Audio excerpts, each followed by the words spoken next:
تاریخ میں ایسی فتح کی مثال نہیں ملتی جہاں فاتح نے انتقام کی بجائے محبت اور معافی کا پیغام دیا ہو۔ کیا اب جانتے ہیں یہ کون سی فتح تھی؟ یہ کوئی معمولی جنگ نہیں تھی بلکہ دلوں کو فتح کرنے والا وہ واقعہ تھا جسے فتح مکہ کہتے ہیں۔ السلام علیکم ناظرین، ہماری تاریخ ایسے واقعات سے بھری پڑی ہے جو انسانیت کے لیے رہتی دنیا تک مثال بن گئے۔ آج ہم ایک ایسے ہی عظیم الشان واقعے کا ذکر کریں گے جو اسلامی تاریخ کا سب سے روشن باب ہے۔ ہم بات کر رہے ہیں فتح مکہ کی، ایک ایسی فتح جو تلوار کی بجائے حکمت، تدبر اور معافی کے اصولوں پر مبنی تھی۔ یہ واقعہ ہمیں بتاتا ہے کہ اصل فتح کیا ہوتی ہے اور کس طرح صبر، استقامت اور اللہ پر توکل کے ساتھ بڑی سے بڑی مشکلات پر قابو پایا جا سکتا ہے۔ فتح مکہ دراصل حدیبیہ کے صلح نامے کی خلاف ورزی کا نتیجہ تھا۔ حدیبیہ کا یہ معاہدہ 10 سال کے لیے مسلمانوں اور قریش کے درمیان امن کی ضمانت تھا، لیکن قریش نے اس معاہدے کا پاس نہیں رکھا۔ انہوں نے بنو بکر کی حمایت میں بنو خزاع علیہ السلام پر حملہ کر دیا جو کہ مسلمانوں کے حلیف تھے۔ بنو خزاع علیہ السلام نے رسول اللہ صلی اللہ علیہ وسلم سے مدد کی درخواست کی۔ یہ حدیبیہ کے معاہدے کی سری خلاف ورزی تھی جس کے تحت فریقین اور ان کے حلیف ایک دوسرے پر حملہ نہیں کر سکتے تھے۔ جب یہ خبر مدینہ پہنچی تو رسول اللہ صلی اللہ علیہ وسلم نے قریش کو 3 شرائط پیش کیں۔ تو وہ بنو خزاع علیہ السلام کے مقتولین کا خون بہا ادا کریں، بنو بکر سے اپنی حمایت واپس لیں، پھر یہ تسلیم کریں کہ حدیبیہ کا معاہدہ ٹوٹ چکا ہے۔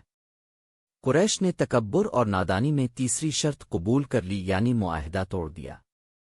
انہیں اپنی طاقت پر بھروسہ تھا، لیکن وہ یہ بھول گئے تھے کہ اللہ کی مدد مسلمانوں کے ساتھ ہے۔ رسول اللہ صلی اللہ علیہ وسلم نے اس کے بعد مکہ کی طرف ایک عظیم الشان لشکر کے ساتھ خاموشی سے کوچ کرنے کا فیصلہ کیا۔ اب صلی اللہ علیہ وسلم نے صحابہ کرام کو حکم دیا کہ وہ کسی کو اس کے بارے میں اطلاع نہ دیں تاکہ قریش کو تیاری کا موقع نہ ملے اور خونریزی سے بچا جا سکے۔ 10,000 جانثار صحابہ کا لشکر مدینہ سے مکہ کی طرف روانہ ہوا۔ راستے میں کئی مقامات پر پڑاؤ ڈالا گیا اور ایک رات رسول اللہ صلی اللہ علیہ وسلم نے حکم دیا کہ ہر شخص اپنی آگ روشن کرے۔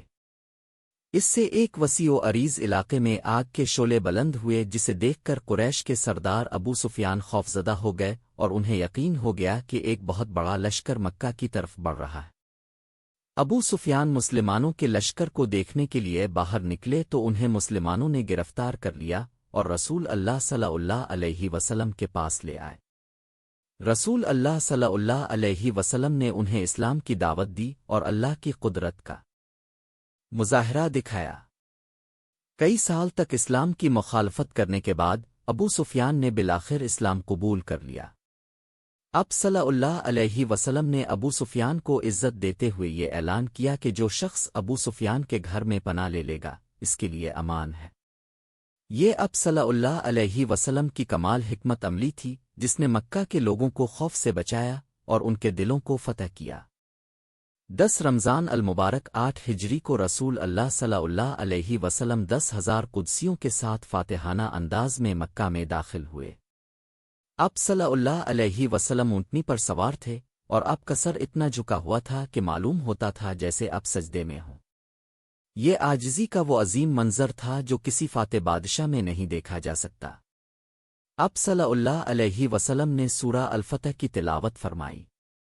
مکہ میں داخل ہوتے ہی اب صلی اللہ علیہ وسلم نے عام معافی کا اعلان فرمایا۔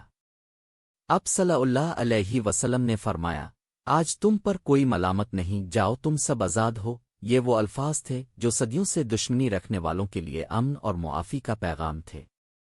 اس کے بعد رسول اللہ صلی اللہ علیہ وسلم خانہ کعبہ کی طرف بڑھے جہاں 360 بت نصب تھے۔ اب صلی اللہ علیہ وسلم نے اپنے ہاتھ میں موجود کمان سے ایک ایک بت کو ٹھوکر لگاتے ہوئے فرمایا، جس کا مفہوم ہے کہ حق آ گیا اور باطل مٹ گیا، بے شک باطل مٹنے ہی والا ہے۔ قرآن سورہ الاسراء 81۔ ایک ایک کر کے تمام بت توڑ دیے گئے اور خانہ کعبہ کو شرک کی آلودگی سے پاک کر دیا گیا۔ اس کے بعد سیدنا بلال حبشی رضی اللہ عنہ نے کعبہ کی چھت پر چڑھ کر اذان دی۔ یہ ایک ناقابل فراموش منظر تھا جب اسلام کے اولین مؤذن نے کائنات کے مرکز سے اللہ کی وحدانیت کا اعلان کیا۔ فتح مکہ ہمیں کئی گہرے سبق دیتی ہے۔ سب سے پہلا سبق معافی اور رحم دلی کا ہے۔ رسول اللہ صلی اللہ علیہ وسلم نے اپنے بدترین دشمنوں کو بھی معاف کر دیا، جنہوں نے اب صلی اللہ علیہ وسلم اور اب کے صحابہ پر سالوں ظلم کیے، انہیں وطن سے نکالا اور ان کے خلاف جنگیں لڑیں۔ یہ انسانی تاریخ کی ایک بے مثال ہے کہ طاقت کے باوجود انتقام نہیں لیا گیا، بلکہ رحم دلی اور محبت کو فروغ دیا گیا۔ دوسرا سبق عاجزی کا ہے۔ ایک عظیم فاتح کے طور پر مکہ میں داخل ہونے کے باوجود رسول اللہ صلی اللہ علیہ وسلم نے عاجزی کا مظاہرہ کیا اور اللہ کا شکر ادا کیا۔ اب صلی اللہ علیہ وسلم نے فخر و غرور کی بجائے تواضع اختیار کی، جو ہر کامیاب انسان کے لیے ایک بہترین نمونہ ہے۔ تیسرا سبق اللہ کی مدد اور توکل کا ہے۔ یہ فتح اللہ تعالیٰ کی طرف سے ایک واضح نصرت تھی، جس نے بغیر کسی بڑی جنگ کے مکہ کو اسلام کے دامن میں لا دیا۔ یہ ثابت ہوا کہ جب بندہ اللہ پر مکمل بھروسہ کرتا ہے اور اس کے راستے میں ثابت قدم رہتا ہے تو اللہ تعالیٰ غیبی مدد فرماتا ہے۔ چوتھا سبق عدل اور انصاف کی اہمیت کا ہے۔ اس فتح نے مکہ میں عدل اور امن کا نظام قائم کیا اور ظلم و ستم کا خاتمہ کیا۔ یہ ہمیں سکھاتا ہے کہ ایک سالے معاشرہ عدل کے بغیر قائم نہیں رہ سکتا۔ فتح مکہ صرف ایک شہر کی فتح نہیں تھی، بلکہ یہ دلوں کی فتح تھی۔ یہ ہمیں سکھاتی ہے کہ حقیقی کامیابی اس میں ہے کہ ہم نفرتوں کو محبت میں، دشمنی کو دوستی میں اور ظلم کو انصاف میں بدل دیں۔ آج بھی یہ واقعہ ہمیں صبر، استقامت، معافی اور اللہ پر پختہ یقین کے ساتھ زندگی گزارنے کی ترغیب دیتا ہے۔ اگر آپ کو یہ ویڈیو پسند آئی ہے تو اسے لائک کریں، شیئر کریں اور ہمارے چینل کو سبسکرائب کرنا نہ بھولیں۔ آئندہ بھی ہم آپ کے لیے ایسی معلومات سے بھرپور ویڈیوز لاتے رہیں گے۔ اللہ حافظ۔